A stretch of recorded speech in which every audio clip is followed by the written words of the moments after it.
Kung sa gabi ka nag-iisa at ang katahimikan ay tila nagiging mabigat na takip sa paligid mo, maririnig mo ba ang mga bulong ng mga hindi nabuhay na naglalakad pa rin sa mundo ng mga nakalimutan? May mga kwento na hindi mo aakalain na totoo. Mga pangyayaring nagaganap sa mga lugar na tahimik at malayo sa mata ng karamihan, ngunit puno ng misteryo, puno ng takot, at puno ng lihim na hindi dapat malantad. Kaibigan, ihanda mo ang iyong sarili. Huwag mong hayaang ang dilim ay magtakip sa iyong tapang, sapagkat ang kwentong ating maririnig ay hindi lamang katang-isip. Ito ay hango sa totoong karanasan ng isang taong nakakita ng imposibleng mangyari, nakakita ng bumangon mula sa kamatayan, at nakatagpo ng mga nilalang na hindi dapat nakikita ng mga mata ng buhay. Bago natin simulan ang mga kwento, huwag mong kalimutang mag-subscribe sa ating channel. Marami pang totoong kwento ng takot ang naghihintay at masarap masaksihan ng sabay sa bawat bagong episode. Ihanda mo ang iyong sarili sa bawat tingin sa anino, sa bawat yabag sa sahig na walang pinagmulan, sa bawat hininga na parang galing sa mga nilalang na nananatili sa pagitan ng buhay at kamatayan, sa bawat sulyap sa dilim na tila may nagmamasid sa iyo, sa bawat patak ng malamig na pawis sa iyong noo habang ang katahimikan ay unti-unting nagiging mabigat at nakakakaba. Ang takot ay hindi lamang kwento. Ito ay mararanasan mo. Ito ay maririnig mo. Ito ay madarama mo sa bawat segundo ng katahimikan sa paligid mo. Ang bawat pintig ng puso mo ay parang nagiging gabay sa dilim na nagbabantay sa iyo. Huwag mong kalimutan, kaibigan, sa bawat kwento na ating ibabahagi, may lihim na hindi mo makikita, ngunit dama mo sa bawat anino at sa bawat yabag sa paligid mo. Maraming taon na ang nakalipas mula nang una kong maramdaman ang kakaibang presensya sa aming baryo. Hindi ito isang karaniwang gabi kung saan tahimik lang ang paligid at ang hangin ay malamig sa balat. May mga pagkakataon na ang katahimikan ay nagiging mabigat, parang may nakatingin sa bawat galaw mo, ngunit walang nakikitang tao. Ako ay isang nurse at sanay sa mga kwento ng sakit at kamatayan, ngunit may mga bagay na hindi matutumbasan ng anumang karanasan. Isang gabi, habang pauwi mula sa ospital, napansin ko ang lumang sementeryo sa gilid ng kalsada. Ang mga ilaw ng buwan ay bahagyang natatabunan ng makapal na ulap at ang mga anino ng mga puno ay nagmumukhang gumagalaw sa dilim. Para bang may nagmamasid sa akin mula sa mga libingan. Hindi ko ito pinansin sa umpisa. Iniisip na bunga lamang ito ng pagod at dilim ng gabi. Ngunit nang ako ay makalapit, may kakaibang hangin na tila bumabalot sa aking katawan, malamig at mabigat. Narinig ko ang parang yabag sa lupa, malapit sa aking paa. Ngunit kapag tumingin ako, wala namang tao. Ang puso ko ay mabilis na tumitibok at ang aking hininga ay unti-unting naging mabigat. Sa kabila ng takot, may kakaibang pang-akit sa sementeryo na ito parang tinatawag ako ng isang tinig na hindi ko marinig ng malinaw. Hindi ko alam kung ito ba ay bunga ng aking pagod o ng isang bagay na tunay na nagbabantay sa dilim. Hindi ko rin alam na sa sandaling iyon, ang kwento ng hindi ko inaasahang karanasan ay magsisimula. Isang kwento na magpapakita sa akin ng hangganan ng buhay at kamatayan. Isang hangganan na hindi ko inaasahan na mararanasan sa personal. Pagkatapos ng gabing iyon, hindi ko maalis sa isip ko ang kakaibang pakiramdam sa sementeryo. Ang bawat hakbang ko sa kalsada pauwi ay parang may kasamang malamig na hangin na sumisilip sa likod ko. Hindi ko maipaliwanag kung bakit parang may sumusunod sa bawat galaw ko. Lumipas ang mga araw. Ngunit ang alaala ng dilim at ng kakaibang presensya ay hindi nawawala. Isang gabi, habang nagbabantay sa ospital, napansin ko ang mga ilaw ng kalsada na bahagyang kumikindat sa dilim, parang may tinatago sa likod. Ang hangin ay tahimik, ngunit may kakaibang tunog ng yabag na hindi galing sa tao. Napatingin ako sa bintana at sa gilid ng sementeryo, may napansin akong anino na parang gumagalaw ng malaya sa dilim. Hindi ko ito mawari, ngunit may kakaibang kapanabikan sa aking dibdib, halo ng takot at pangakit. Sa mga sumunod na araw, tila unti-unti akong nahuhumaling sa sementeryo. Bawat gabi bumabalik sa isip ko ang itsura ng anino at pakiramdam ko ay may gustong iparating sa akin. Isang gabi, naglakad ako palapit sa sementeryo nang walang iniisip kundi ang alamin kung ano ang nangyayari. Ang bawat hakbang ko ay tila pinag-aaralan ng dilim, bawat hininga ko ay parang pinapakinggan ng mga lumang libingan.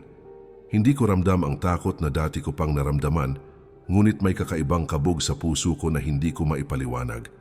Nakaramdam ako ng malamig na haplos sa aking balikat. Parang may humawak sa akin mula sa likod. Lumingon ako ngunit wala. Ang mga anino ay naglalaro sa paligid, parang naglalakad at sumusunod sa bawat galaw ko. Sa sandaling iyon, naramdaman ko ang isang kakaibang koneksyon sa mga nilalang na nasa pagitan ng buhay at kamatayan, isang koneksyon na hindi ko hiniling ngunit naroon malinaw at totoo.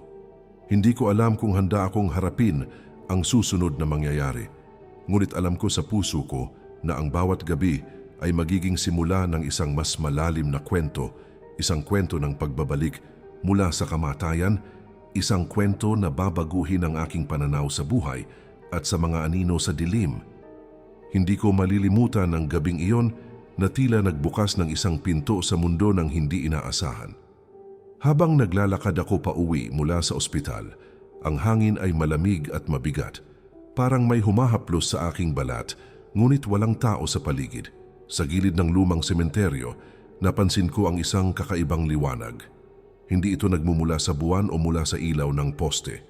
Ang liwanag ay parang nagmumula mismo sa loob ng mga libingan. Lumapit ako ngunit ang puso ko ay mabilis na tumitibok at ang mga balahibo sa aking katawan ay tumayo. Sa paglapit ko, napansin ko ang mga mata. Hindi mga mata ng tao, kundi mga matang nagliliwanag sa dilim, nakatingin sa akin, sumusunod sa bawat galaw ko. Hindi ko alam kung dapat akong matakot o humanga sa presensyang iyon. Ang bawat sandali ay tila huminto, ang oras ay parang nagiging mabigat sa paligid ko. Nararamdaman ko ang malamig na hangin na dumadaan sa aking katawan at sa bawat hininga ko, parang may nagbabantay at nakikinig sa aking iniisip.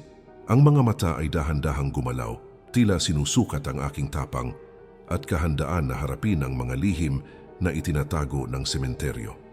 Hindi ko maintindihan kung ano ang pinapakita sa akin ng mga nilalang na ito, ngunit alam kong may mensahe silang gustong iparating.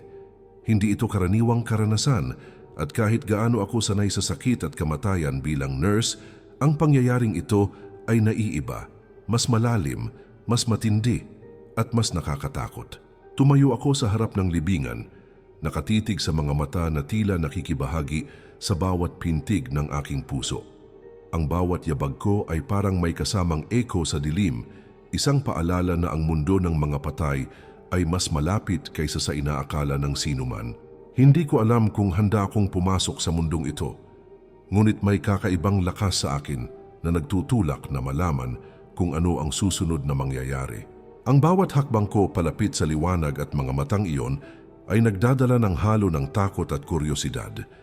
Hindi ko alam kung ito ba ay panaginip, ilusyon o totoo. Ngunit sa bawat sandali na lumilipas, ang presensya ay nagiging mas malinaw, mas malakas at mas mapangakit. Hindi ko maiwasang maramdaman na may mas malalim na kwento sa likod ng mga matang iyon. Isang kwento ng bumangon mula sa libingan, isang kwento na hindi ko pa lubusang naiintindihan. Ngunit alam kong magsisimula ito sa gabing iyon at magpapatuloy sa mga sumunod na araw. Sa sandaling iyon, naramdaman ko na parang may isang mundo sa paligid ko na hindi karaniwan. Isang mundo na nakatago sa likod ng mga mata ng buhay. Ang bawat hakbang ko sa lumang sementeryo ay nagdudulot ng kakaibang kabog sa dibdib ko. Parang may nagmamasid sa bawat galaw ko, ngunit walang nakikitang tao. Ang hangin ay malamig at sa bawat dampi nito sa balat ko parang may nagbabalot na kakaibang lamig mula sa nakalipas. Napansin ko na ang mga libingan ay tila naglalabas ng sariling liwanag, isang liwanag na malamig at hindi mapakali. Ang mga anino sa paligid ay hindi lamang nagmumula sa puno o sa buwan, kundi mula sa mga nilalang na matagal nang nakalimutan, mga kaluluwang hindi pa tuluyang nakapagpahinga. Ang puso ko ay mabilis na tumitibok sa takot, ngunit may kakaibang pang-akit na nagtutulak sa akin na lumapit. Habang ako ay lumalapit sa isa sa mga lumang puntod, may naramdaman akong malamig na haplos sa aking kamay, ngunit walang tao sa tabi ko. Para bang may isang kaluluwa ang humawak at sinasabi na may dapat akong makita, may dapat akong malaman. Napatingin ako sa paligid at napansin ko na ang bawat libingan ay may sariling anino na gumagalaw ng kusa, parang naglalakad sa dilim, sumusunod sa bawat galaw ko. Hindi ko alam kung dapat ba akong matakot o magulat sa presensyang ito, ngunit ang takot ay bumabalot sa bawat sulok ng aking katawan. Habang ang puso ko ay tila nagsasabing, huwag na huwag akong lalapit, hindi ko rin maalis sa isip ko ang pakiramdam na may mga matang nakatingin sa akin mula sa loob ng lupa. Mga matang puno ng pangungulila at lihim na naglalaman ng kakaibang kapangyarihan. Ang bawat hininga ko ay parang nagiging gabay sa mga nilalang na ito at sa bawat pintig ng puso ko, sila ay tila nagiging mas malinaw, mas matatag at mas mapang-akit. Nakaramdam ako ng kakaibang lamig sa paligid. Isang lamig na hindi nagmumula sa hangin, kundi mula sa mismong kaluluwa ng mga yumao. Para bang may gustong iparating sa akin ang bawat libingan, isang mensahe na hindi ko pa kayang unawain ngunit nararamdaman kong mahalaga. Hindi ko alam kung handa akong malaman ang buong katotohanan, ngunit sa sandaling iyon, ang mundo ng buhay at kamatayan ay nagtagpo sa harap ko, malinaw at totoo, at ang bawat sandali ay nagiging mas mabigat, mas malamig, at mas nakakatakot kaysa sa anumang karanasan ko sa buhay. Habang naglalakad ako sa gitna ng lumang sementeryo, napansin ko na may mga bulong na dumadaloy mula sa lupa. Mga bulong na hindi ko maintindihan, ngunit ramdam ko sa bawat hibla ng aking balat. Parang ang lupa mismo ay buhay at may gustong sabihin sa akin na hindi ko pa kayang marinig. Ang malamig na hangin ay tila may dalang tinig ng mga yumao, bumabalot sa paligid, pumapasok sa bawat paghinga ko at bumabalot sa puso ko ng kakaibang takot. Sa bawat hakbang, naririnig ko ang maliliit na yabag, ngunit kapag tumingin ako, wala ni isang tao ang makikita. Ang mga libingan ay hindi lamang simpleng bato at lupa, kundi parang may sariling buhay. Nagliliparan ng mga anino sa paligid, gumagalaw sa dilim at nakatingin sa akin na puno ng lihim. Nararamdaman ko ang malamig na haplos sa aking mga balikat at braso. Parang may humahawak sa akin mula sa likod, ngunit sa tuwing lilingon ako, wala ni isang nilalang ang naroroon. Parang may mga mata sa ilalim ng lupa, mga matang nakatingin at sumusubaybay sa bawat galaw ko. Ang puso ko ay mabilis na tumitibok at ang dugo ko ay tila bumabalik sa aking katawan ng may kakaibang kaba. Bawat hakbang ko ay may kasamang kabog na nagpaparamdam sa akin na ako ay hindi nag-iisa. Habang mas lumalalim ako sa sementeryo, ang dilim ay parang bumabalot sa paligid. Nagiging mas mabigat, mas malamig at mas nakakatakot. Hindi ko alam kung ito ba ay isang panaginip o totoo, ngunit ang bawat bulong na naririnig ko mula sa lupa ay tila may mensahe na hindi ko pa kayang unawain. Nararamdaman ko ang presensya ng mga kaluluwang hindi pa tuluyang nakapagpahinga. Mga kaluluwang naglalakad sa pagitan ng buhay at kamatayan, sumusubok na iparating ang kanilang lihim sa akin. Ang bawat saglit ay nagiging mas mabigat. Ang bawat hininga ko ay nagiging mas malalim. At ang bawat anino ay nagiging mas malinaw.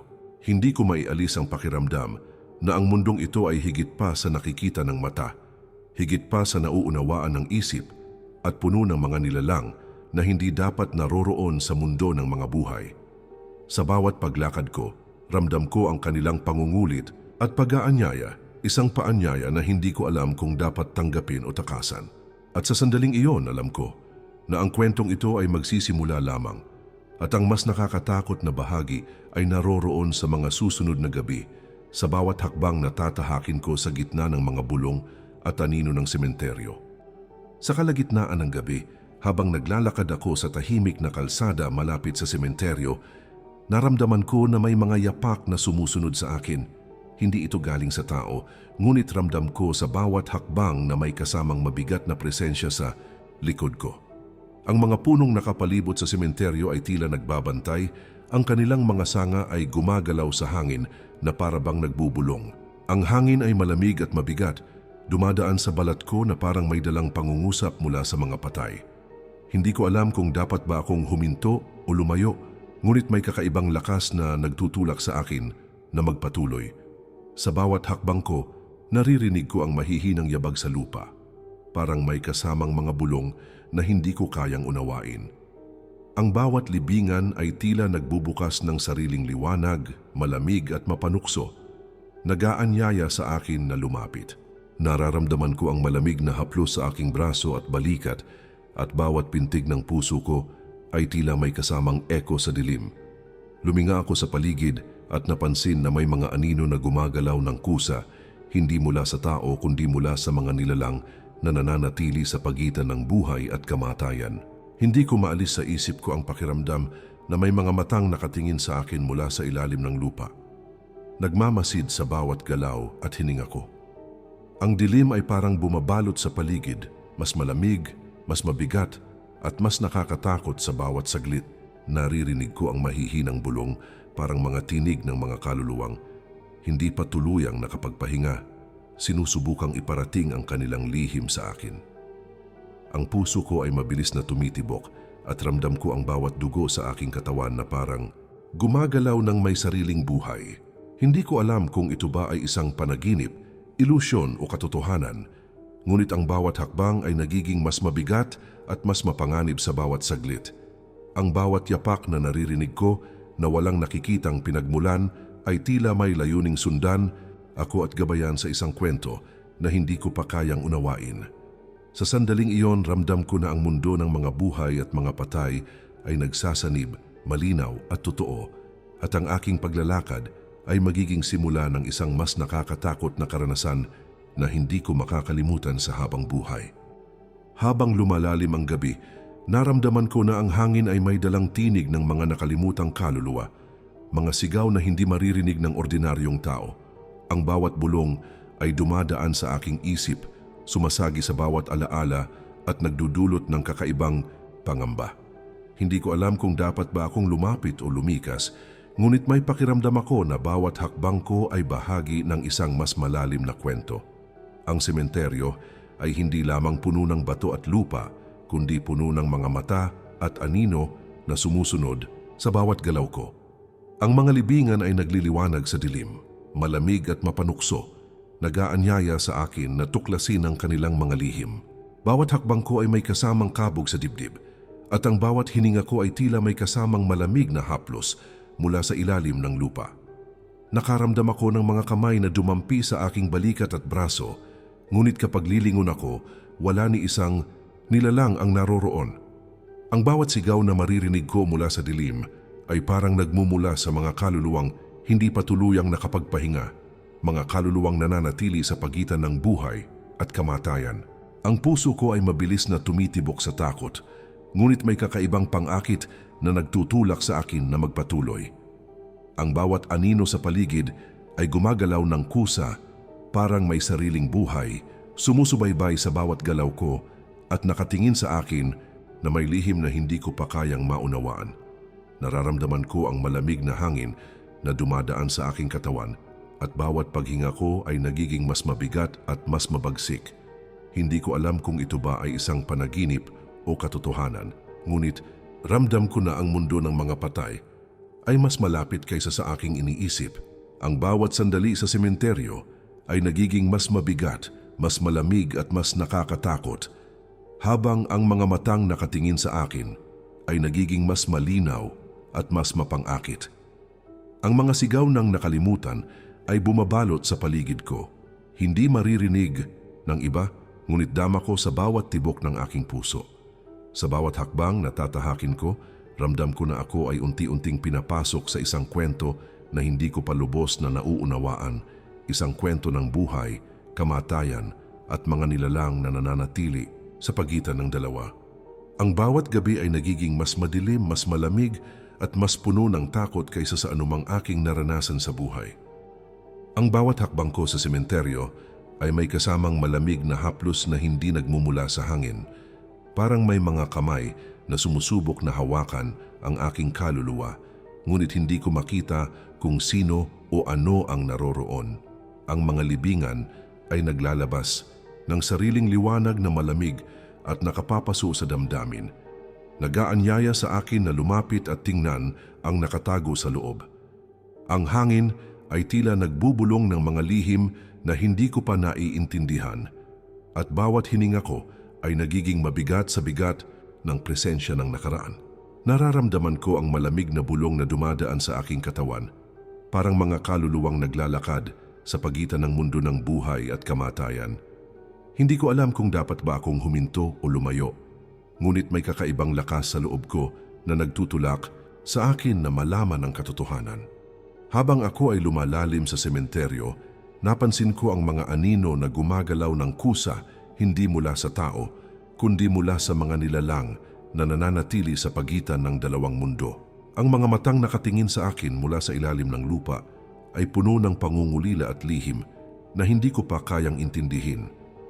Ang bawat hakbang ko ay may kasamang kabog sa dibdib at bawat paghinga ko ay nagiging mas mabigat, parang may dalang mensahe mula sa mga patay na naghihintay na marinig ako.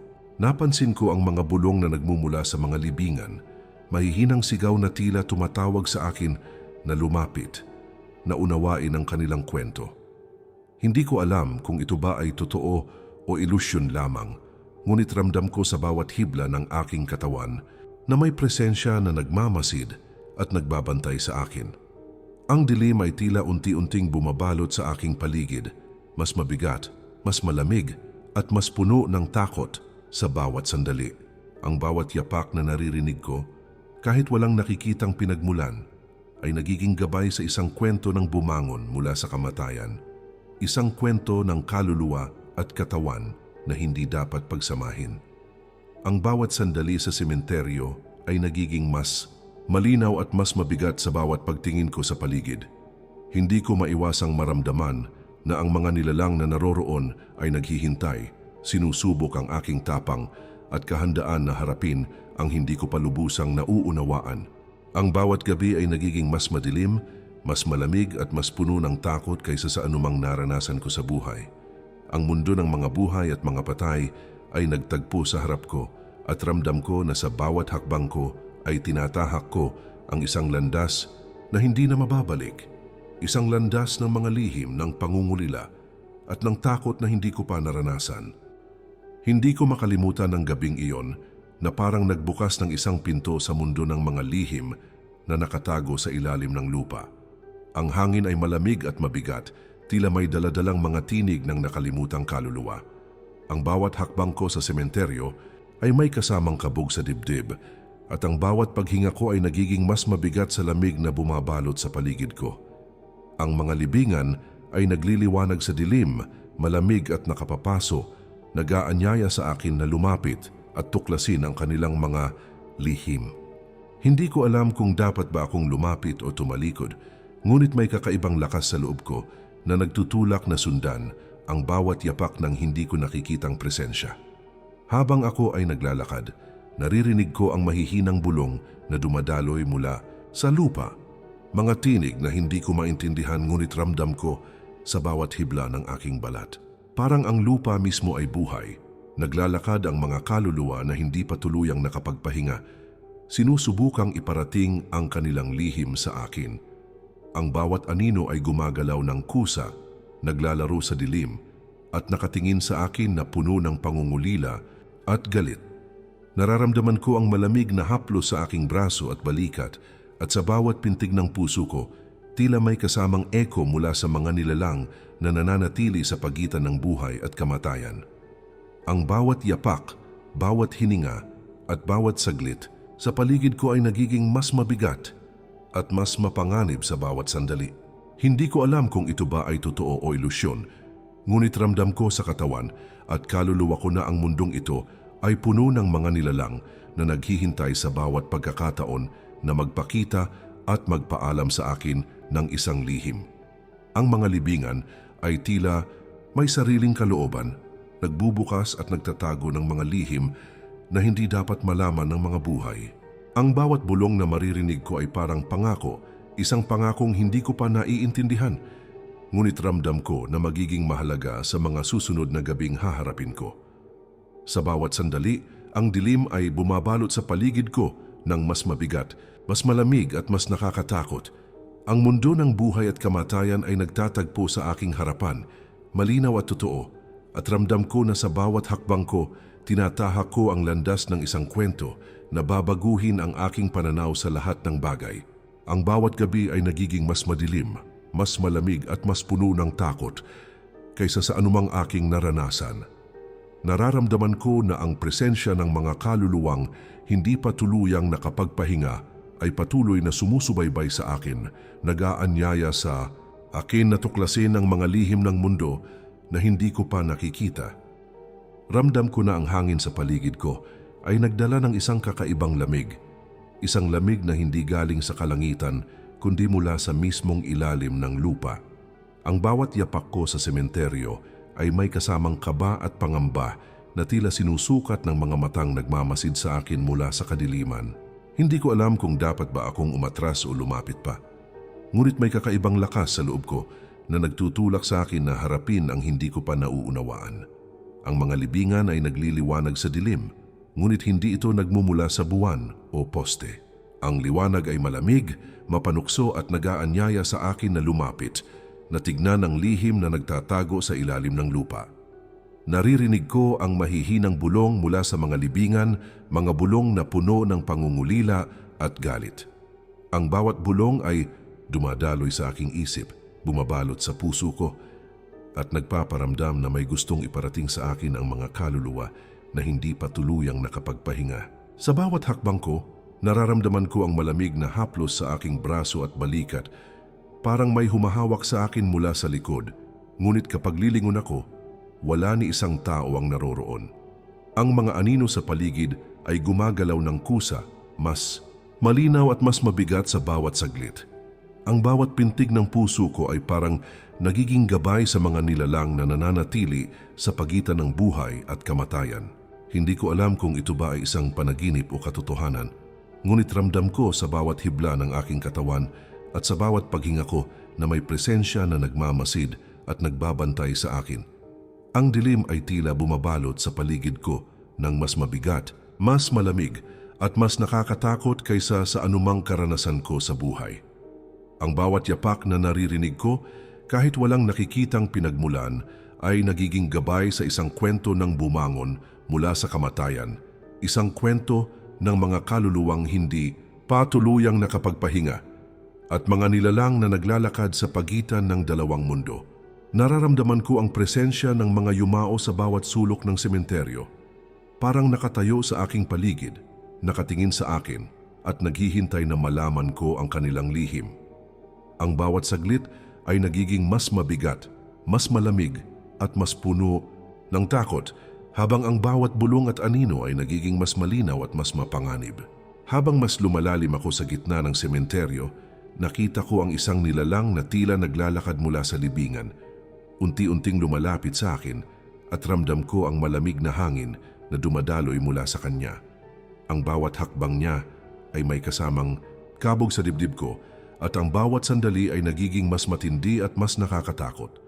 Hindi ko alam kung handa akong harapin ang tunay na nilalang na ito, ngunit ramdam ko na ang kwento ng bumangon mula sa kamatayan ay nasa aking harapan, malinaw, totoo at hindi na maitatanggi. Ang bawat gabi mula sa simula ng karanasang ito ay nagdala sa akin sa puntong ito. At ngayon ramdam ko ang presensya ng mga patay na bumabalik sa mundo ng mga buhay. Ang bawat sigaw, bawat yapak, bawat bulong at anino ay nagiging bahagi ng kwento na hindi ko pa lubos na nauunawaan, ngunit alam ko sa puso ko na ito ay totoo at hindi ko na ito malilimutan kailanman.